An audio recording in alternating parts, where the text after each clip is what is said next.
فكرة هذا الفيديو قد تكون غريبة إلى بعض الشيء، إنها تشتغل كمعرض لكرة القدم، هو في الدوري الأفضل في العالم وبين الكلاسيكو الأفضل في العالم الليفر ويونايتد. فيا ترى اللي حصل في الفيديو؟ تابع الفيديو الأخير عشان تشوف الأحداث اللي حصلت. ما تنساش تصلي على النبي، وأنا دي حساباتي ما تنساش تروح تشترك فيه. دي تشكيلتي وتشكيلتي الخاص مني، فيها أسماء تصيب الواحد بالقشعريرة. سادتي وسادتي أعزائي السادة مشاهدونا، ويبتدي الماتش بدخول كلا الفريقين إلى أرض الملعب، ويقود فريق الليفر المدرب الأسطوري يوغان كرويف، ويقود فريق مانشستر يونايتد المدرب تشافي ألونسو، وهذا خيانة واضحة وصريحة من تشافي ألونسو. ويبتدي مانشستر يونايتد الماتش، وانا كنت بلعب بحذر شويتين لان بصراحة كنت خايف من الاسماء الكبيرة في الفريق. وفي الدقيقة 9 توصل كرة لديفيد، واللي كان ماشي على خطه بحاول يعمل هجمة، وانا هنا ظنيت ان ستيفن جيرارد قطع الكرة، ولكن هو رجعها تاني لديفيد، ولكن الحمد لله تطلع بره. ويقطع البرازيلي جواو بيدرو الكرة ويباصيها لمحمد صلاح اللي يعدي من الأول بسهولة، يبعت الكرة لديكلان رايز واللي يبعتها لإيرلينج هالاند، ولكن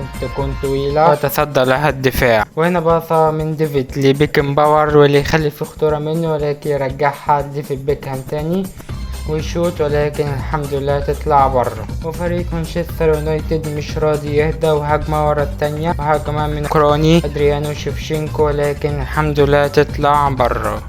وهنا فريق مانشستر يونايتد على تنفيذ ركنية، ولكن نفذها بأسوأ شكل ممكن. الحمد لله يتصدى الحارس. وهنا باص من ستيفن جيرارد لجواو بيدرو، لكن يتصدى الدفاع في المحاولة من فريق الليفر في بناء أو عمل هجمة. وفي الدقيقة 28 باص إيدر هازارد باصة في العمق توصل لألكسندر أرنولد، ولكن تطلع تسلل والحمد لله. وكرة من أدريانو شيفشينكو لستيفن جيرارد لجواو بيدرو، ولكن يتصدى الدفاع في محاولة أخرى من ناحية الليفر. هنا توصل الكرة لصلاح اللي يعدي من الأول وما يعرفش يعدي من التاني، وهنا ديكلان رايز يقطع الكرة يبصيها لجواو بيدرو واللي يوديها لإيرلينج هالاند ويحاول يشوت، ولكن الدفاع يتصدى. توصل الكرة للباك الإنجليزي اللي معرفوش واللي يعدي بكل سلاسة ويحاول يبعتها، لكن الدفاع يتصدى وتوصل لكيركز، ومن كيركز رايز ومن رايز لجواو بيدرو واللي من بره ال 18 سجل افتتاحية المباراة والهدف الأول لفريق الليفر بشكل أقل ما يقال عليه أسطوري. وبهذا الشكل يأتي الهدف الأول من الصنبة البرازيلية وأسيست أسطوري من الإنجليزي ديكلان رايز، وتبا للفريق الأرجنتيني. وفي الدقيقة 42 يستغل النرويجي هالاند الخطأ الدفاع ويقطع الكرة ويمررها لشيفشينكو ويرجعها شيفشينكو لهالاند واللي يسجل الهدف الثاني لفريق الليفر